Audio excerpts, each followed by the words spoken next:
Êxodo capítulo 1. São estes, pois, os nomes dos filhos de Israel que entraram com Jacó no Egito, cada um com a sua respectiva família: Rúben, Simeão, Levi e Judá. Issacar, Zebulon e Benjamim. Dan, Naftali, Gade e Asser. Ao todo, os descendentes de Jacó eram 70, José, porém, já se encontrava no Egito. Ora, morreram José, todos os seus irmãos e toda aquela geração. Os israelitas, porém, eram férteis, proliferaram, tornaram-se numerosos e fortaleceram-se muito, tanto que encheram o país. Então subiu ao trono do Egito um novo rei, que nada sabia sobre José. Disse ele ao seu povo: Vejam! O povo israelita é agora numeroso e mais forte que nós. Temos de agir com astúcia, para que não se tornem ainda mais numerosos, e no caso de guerra, aliem-se aos nossos inimigos, lutem contra nós e fujam do país. Estabeleceram, pois, sobre eles chefes de trabalhos forçados, para os oprimir com tarefas pesadas. E assim os israelitas construíram para o faraó as cidades celeiros de Pitom e Ramessés. Todavia, quanto mais eram oprimidos, mais numerosos se tornavam e mais se espalhavam. Por isso os egípcios passaram a temer os israelitas. E os sujeitaram à cruel escravidão. Tornaram-lhes a vida amarga, impondo-lhes a árdua tarefa de preparar o barro e fazer tijolos, e executar todo tipo de trabalho agrícola. Em tudo os egípcios os sujeitavam à cruel escravidão. O rei do Egito ordenou às parteiras dos hebreus, que se chamavam Sifra e Puá: Quando vocês ajudarem as hebreias a dar à luz, verifiquem se é menino. Se for, matem-no, se for menina, deixem-na viver. Todavia, as parteiras temeram a Deus e não obedeceram às ordens do rei do Egito, deixaram viver os meninos. Então o rei do Egito convocou as parteiras e lhes perguntou: Por que vocês fizeram isso? Por que deixaram viver os meninos? Responderam as parteiras do faraó: As mulheres hebreias não são como as egípcias. São cheias de vigor e dão à luz antes de chegarem as parteiras. Deus foi bondoso com as parteiras, e o povo ia se tornando ainda mais numeroso, cada vez mais forte. Visto que as parteiras temeram a Deus, ele concedeu-lhes que tivessem suas próprias famílias. Por isso o faraó ordenou a todo o seu povo: Lancem ao Nilo todo menino recém-nascido, mas deixem viver as meninas. Êxodo capítulo 2. Um homem da tribo de Levi casou-se com uma mulher da mesma tribo. E ela engravidou e deu à luz um filho. Vendo que era bonito, ela o escondeu por 3 meses. Quando já não podia mais escondê-lo, pegou um cesto feito de junco e o vedou com piche e betume. Colocou nele o menino e deixou o cesto entre os juncos, à margem do Nilo.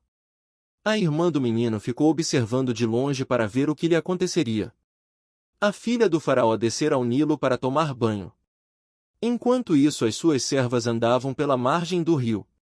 Nisso viu o cesto entre os juncos e mandou sua criada apanhá-lo. Ao abri-lo viu um bebê chorando. Ficou com pena dele e disse: Este menino é dos hebreus. Então a irmã do menino aproximou-se e perguntou à filha do faraó: A senhora quer que eu vá chamar uma mulher dos hebreus para amamentar e criar o menino? Quero, respondeu ela. E a moça foi chamar a mãe do menino. Então a filha do faraó disse à mulher: Leve este menino e amamente-o para mim, e eu lhe pagarei por isso. A mulher levou o menino e o amamentou. Tendo o menino crescido, ela o levou à filha do faraó, que o adotou e lhe deu o nome de Moisés, dizendo: Porque eu o tirei das águas. Certo dia, sendo Moisés já adulto, foi ao lugar onde estavam os seus irmãos hebreus e descobriu como era pesado o trabalho que realizavam. Viu também um egípcio espancar um dos hebreus. Correu olhar por todos os lados, e não vendo ninguém, matou o egípcio e o escondeu na areia. No dia seguinte saiu e viu 2 hebreus brigando. Então perguntou ao agressor: Por que você está espancando seu companheiro? O homem respondeu: Quem o nomeou líder e juiz sobre nós? Quer matar-me como matou o egípcio? Moisés teve medo e pensou: Com certeza tudo já foi descoberto. Quando o faraó soube disso, procurou matar Moisés, mas este fugiu e foi morar na terra de Midian. Ali assentou-se à beira de um poço. Ora, o sacerdote de Midian tinha 7 filhas. Elas foram buscar água para encher os bebedouros e dar de beber ao rebanho de seu pai.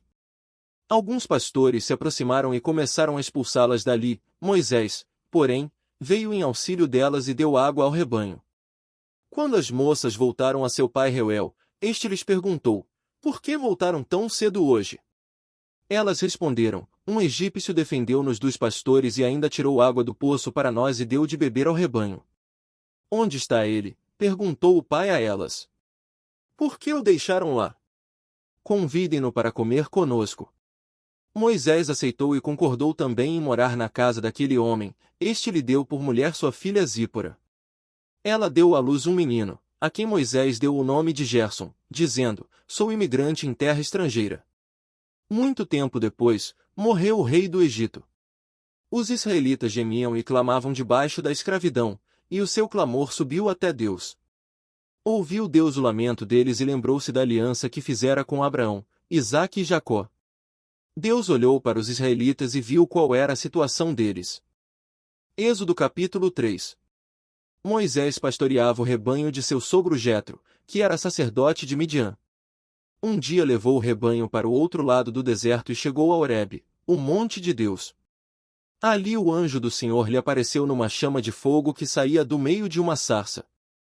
Moisés viu que, embora a sarça estivesse em chamas, esta não era consumida pelo fogo. Que impressionante, pensou. Por que a sarça não se queima?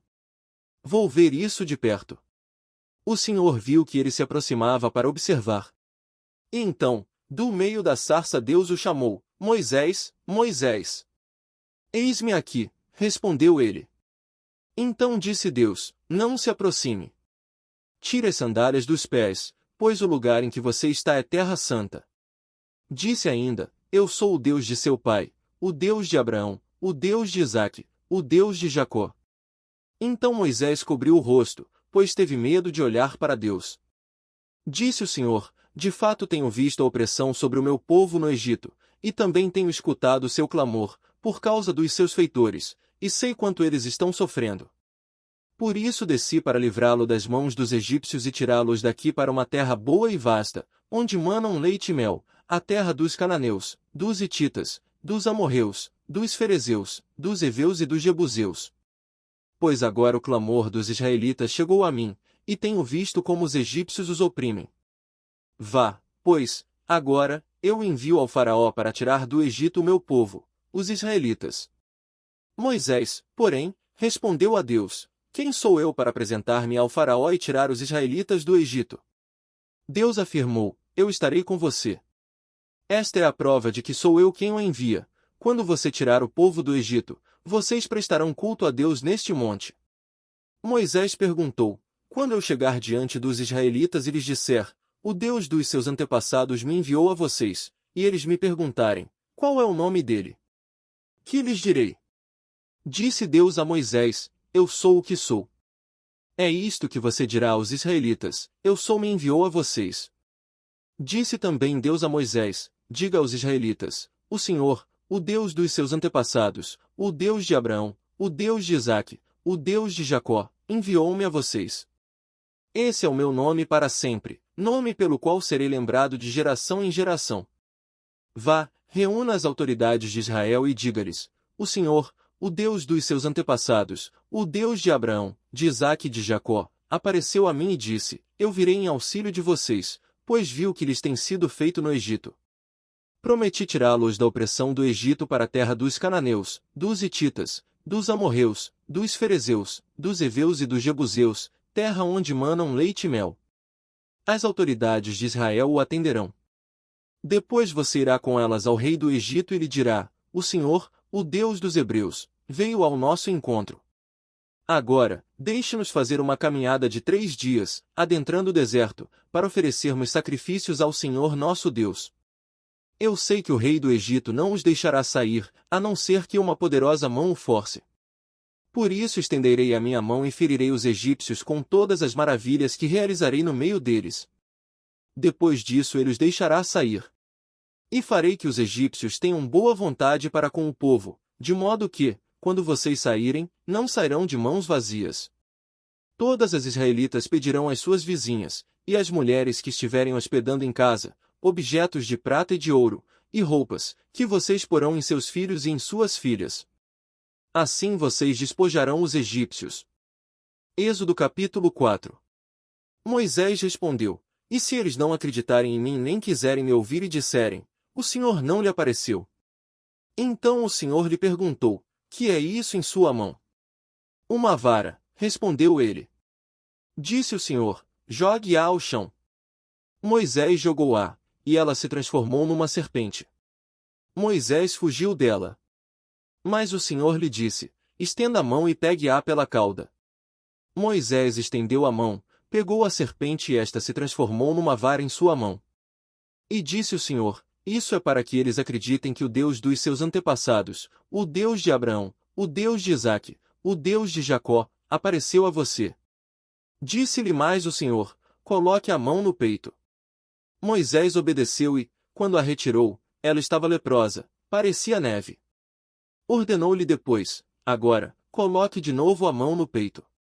Moisés tornou a pôr a mão no peito e, quando a tirou, ela estava novamente como o restante da sua pele. Prosseguiu o Senhor: Se eles não acreditarem em você nem derem atenção ao primeiro sinal miraculoso, acreditarão no segundo. E se ainda assim não acreditarem nestes dois sinais nem lhe derem ouvidos, tire um pouco de água do Nilo e derrame-a em terra seca.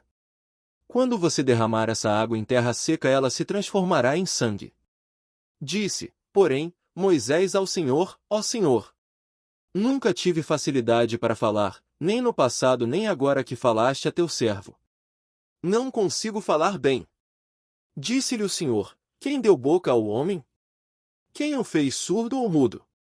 Quem lhe concede vista ou o torna cego? Não sou eu, o Senhor? Agora, pois, vá, eu estarei com você, ensinando-lhe o que dizer. Respondeu-lhe, porém, Moisés: a Senhor, peço-te que envieis outra pessoa. Então o Senhor se irou com Moisés e lhe disse: Você não tem o seu irmão Arão, o levita? Eu sei que ele fala bem. Ele já está vindo ao seu encontro e se alegrará ao vê-lo. Você falará com ele e lhe dirá o que ele deve dizer. Eu estarei com vocês quando falarem, e lhes direi o que fazer. Assim como Deus fala ao profeta, você falará a seu irmão, e ele será o seu porta-voz diante do povo. E leve na mão esta vara, com ela você fará os sinais miraculosos. Depois Moisés voltou a Jetro, seu sogro, e lhe disse: Preciso voltar ao Egito para ver se meus parentes ainda vivem. Jetro lhe respondeu: Vá em paz. Ora, o Senhor tinha dito a Moisés, em Midian: Volte ao Egito, pois já morreram todos os que procuravam matá-lo. Então Moisés levou sua mulher e seus filhos montados num jumento e partiu de volta ao Egito. Levava na mão a vara de Deus. Disse mais o Senhor a Moisés: Quando você voltar ao Egito, tenha o cuidado de fazer diante do faraó todas as maravilhas que concedi a você o poder de realizar. Mas eu vou endurecer o coração dele, para não deixar o povo ir. Depois diga ao faraó que assim diz o Senhor: Israel é o meu primeiro filho. E eu já lhe disse que deixe o meu filho ir para prestar-me culto. Mas você não quis deixá-lo ir, por isso matarei o seu primeiro filho. Numa hospedaria ao longo do caminho, o Senhor foi ao encontro de Moisés e procurou matá-lo. Mas Zípora pegou uma pedra afiada, cortou o prepúcio de seu filho e tocou os pés de Moisés. E disse: Você é para mim um marido de sangue. Ela disse marido de sangue, referindo-se à circuncisão. Nessa ocasião o Senhor o deixou. Então o Senhor disse a Arão: Vá ao deserto encontrar-se com Moisés. Ele foi, encontrou-se com Moisés no monte de Deus, e o saudou com um beijo. Moisés contou a Arão tudo o que o Senhor lhe tinha mandado dizer, e também falou-lhe de todos os sinais miraculosos que lhe havia ordenado realizar. Assim Moisés e Arão foram e reuniram todas as autoridades dos israelitas. E Arão lhes contou tudo o que o Senhor dissera a Moisés. Em seguida Moisés também realizou os sinais diante do povo. E eles creram. Quando o povo soube que o Senhor decidira vir em auxílio deles e tinha visto a sua opressão, curvou-se em adoração. Já se inscreveu no canal? Se inscreva, ative o sininho e você receberá diariamente a sua leitura bíblica. Não se esqueça de curtir e compartilhar a palavra de Deus.